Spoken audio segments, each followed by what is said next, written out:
Hey guys, कैसे आप सब लोग? आशा करता हूँ अच्छे होंगे। तो वैसे पिछली वीडियो में मैंने आपको बताया था कि कौन से ऐसे सेक्टर हैं जिसमें लोग आज इन्वेस्ट कर रहे हैं या लोग इन्वेस्ट करते हैं, या ज़्यादातर लोगों का पैसा जो है वो किस सेक्टर में रहता है। तो मैंने आपको बताया था पोस्ट ऑफिस के बारे में, मैंने आपको बताया इंश्योरेंस सेक्टर के बारे में, मैंने आपको बताया था रियल एस्टेट के बारे में, गोल्ड के बारे में, म्यूचुअल फंड के बारे में, इसके बारे में बताया था। तो सबसे पहले हमने जिस सेक्टर को रखा था वो सेक्टर था हमारा पोस्ट ऑफिस। पोस्ट ऑफिस लोगों को सबसे ज्यादा विश्वास है, प्रथम सेक्टर है वो पोस्ट ऑफिस। पोस्ट ऑफिस में लोग काफी विश्वास करते हैं क्योंकि पोस्ट ऑफिस जो इंडियन गवर्नमेंट की जो स्कीम्स हैं, पोस्ट ऑफिस इंडियन गवर्नमेंट द्वारा जो चलाए गए हैं, इसलिए लोग उस पर विश्वास करते हैं। देखिए, पोस्ट ऑफिस की बहुत सी ऐसी स्कीम्स हैं जिसमें लोग इन्वेस्ट करते हैं। एफडी ले लिए, आरडी ले लीजिए, और भी कैसी बहुत सारी स्कीम्स हैं। लेकिन आज मैं आपको बताता हूँ कि कौन कौन सी ऐसी स्कीम्स हैं जिसमें ज्यादातर लोग इन्वेस्ट कर रहे हैं, या हमें किन स्कीमों में इन्वेस्ट करना चाहिए ताकि हमें उस पर थोड़ा बेनिफिट मिल सके। ठीक है, तो सबसे पहले मैं अगर आपको पोस्ट ऑफिस की जो स्कीम्स है उसके बारे में बताऊं तो वो है पीपीएफ।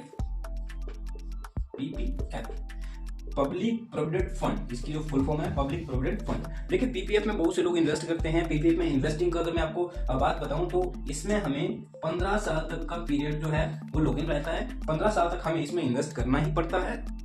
ठीक है, और इसकी अगर मैं इंटरेस्ट रेट की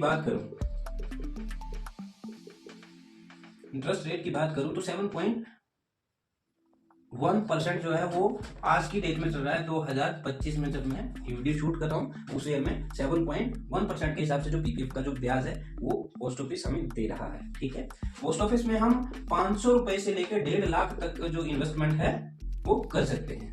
ठीक है, 1.5 लाख से ज्यादा इसमें हम इन्वेस्टमेंट नहीं कर सकते हैं। और इसमें जो हमारा एटीसी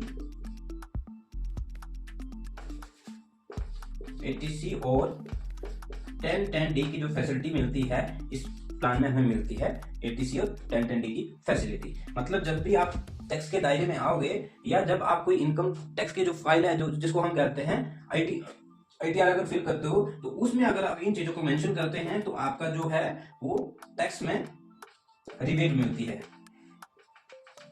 रिबेट मिलता है टैक्स में हमें इसमें। ठीक है, और इसकी जो भी मैच्योरिटी हमें मिलेगी, जो भी हम अमाउंट हमारा अपना होगा, उसके ऊपर हमें 7.1% के हिसाब से जो इंटरेस्ट में रेट मिलेगा, उसकी जो मैच्योरिटी है वो भी टैक्स फ्री रहेगी। मतलब कुल मिला के कहा जाए तो पोस्ट ऑफिस का जो पीपीएफ वाला हमारा ये प्लान है काफी अच्छा है। अगर 15 साल तक हम इसमें इन्वेस्टमेंट करते हैं तो 7.1% के हिसाब से हमें एक अच्छा रिटर्न देखने को मिलता है, और विदाउट एनी रिस्क। ठीक है, तो ये पीपीएफ की बात होगी। अगर मैं आपको दूसरी बात बताऊं कि दूसरा कौन सा ऐसा हमारा पोस्ट ऑफिस का प्लान है जिसमें लोग इन्वेस्ट कर रहे हैं, और हमें उन जो प्लान है उसमें इन्वेस्ट करना चाहिए या नहीं करना चाहिए। ठीक है, मैं आपको बताता हूं। देखिए, दूसरे अगर मैं प्लान की बात करूं तो वो है SSY, सुकन्या समृद्धि योजना। शायद आप सब लोगों ने इसके बारे में सुना है, सुकन्या समृद्धि योजना। ये जो हमारा प्लान है ये बेटियों के नाम पे गवर्नमेंट ने, जो हमारी बेटियां हैं उनके नाम पे ये जो स्कीम्स हैं ये चलाई थी। ठीक है, और स्टार्टिंग में जब सुकन्या समृद्धि योजना का ये जो हमारा प्लान है ये लॉन्च हुआ था, तो उस समय इसका जो इंटरेस्ट रेट था वो 11.9% समथिंग के अराउंड था, जितना मैंने पढ़ा है। 11.9% के हिसाब से इसका ब्याज था।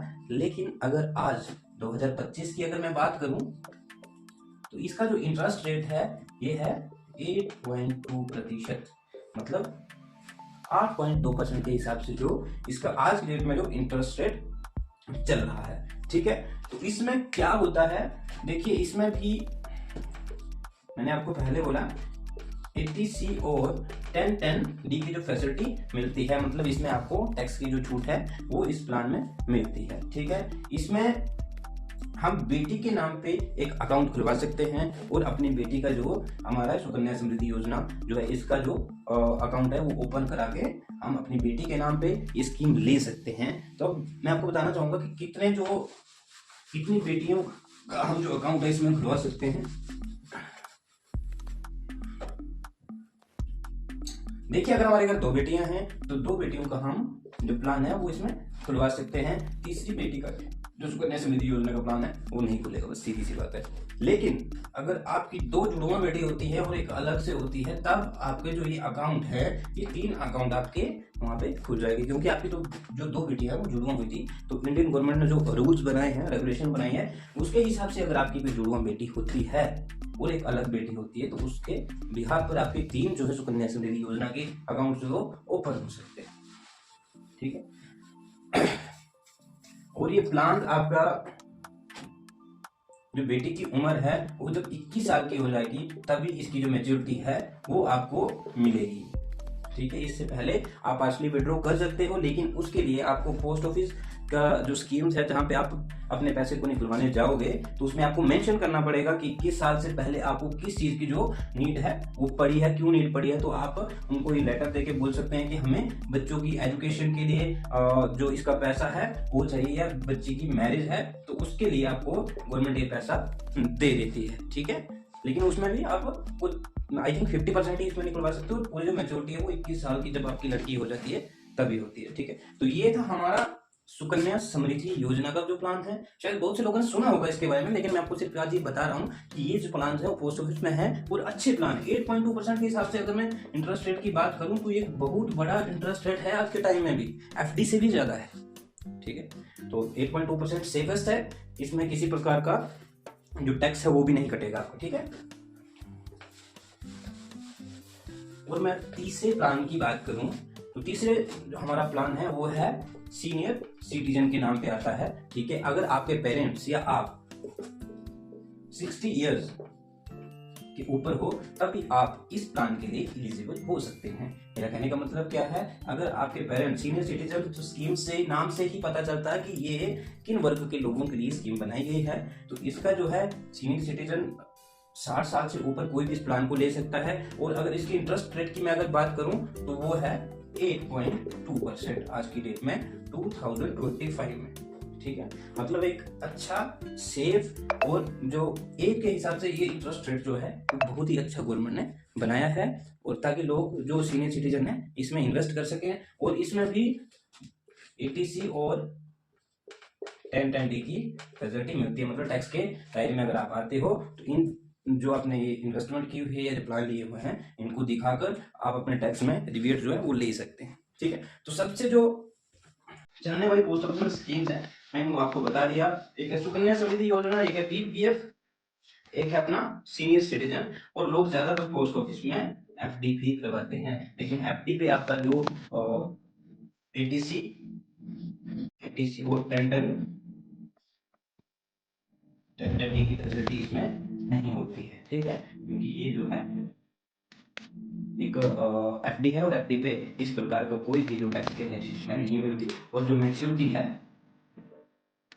मैच्योरिटी जो है वो एक्सडी इसमें नहीं रहती है ना, क्योंकि एफडी है, एफडी कोई भी करवा सकता है। तो इसलिए इसमें जो हमारा इंटरेस्ट रेट है वो फिक्स नहीं होता है। ज्यादातर पोस्ट ऑफिस में इंटरेस्ट रेट की अगर मैं बात करूँ तो 7% से ऊपर रहता है, लेकिन इसमें फिक्स नहीं होता कितनी होता है, ठीक है। एफडी फ्लक्चुएट होते रहता है।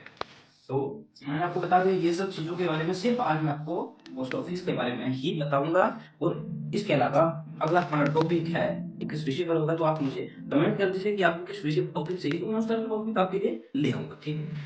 तो सबसे पहले मैं आपको ये बताना चाहूँगा कि जो क्रिएटर होता है, चाहे हम छोटे क्रिएटर, ये कोई बहुत बड़ा क्रिएटर है, क्रिएटर को कोई भी वीडियोस है उसको बनाने की क्षमता होती है। जब उसकी वीडियोस पे व्यूज आते हैं, लाइक्स आते हैं, सब्सक्राइबर आते हैं, चाहे एक व्यूज या एक सब्सक्राइबर भी बढ़ जाए, ये मेरे लिए बहुत बड़ी खुशी होती है। तो मैं आपसे आशा करता हूँ कि प्लीज सपोर्ट कीजिए, मेरे चैनल को सब्सक्राइब कीजिएगा, वीडियो को लाइक कीजिएगा और ज़्यादा से ज़्यादा लोगों तक शेयर कीजिएगा, ताकि लोगों को इनके बारे में नॉलेज हो सके और आपके प्यार और आपके हेल्प से मैं एक अच्छा यूट्यूबर बन सकूँ, ठीक है। तो आपसे गुजारिश है कि मेरे चैनल को सब्सक्राइब कर दीजिएगा, वीडियो को लाइक कीजिएगा, ज़्यादा से ज़्यादा लोगों तक शेयर भी कीजिएगा और कमेंट करना ना भूलें। तब तक के लिए जय हिंद।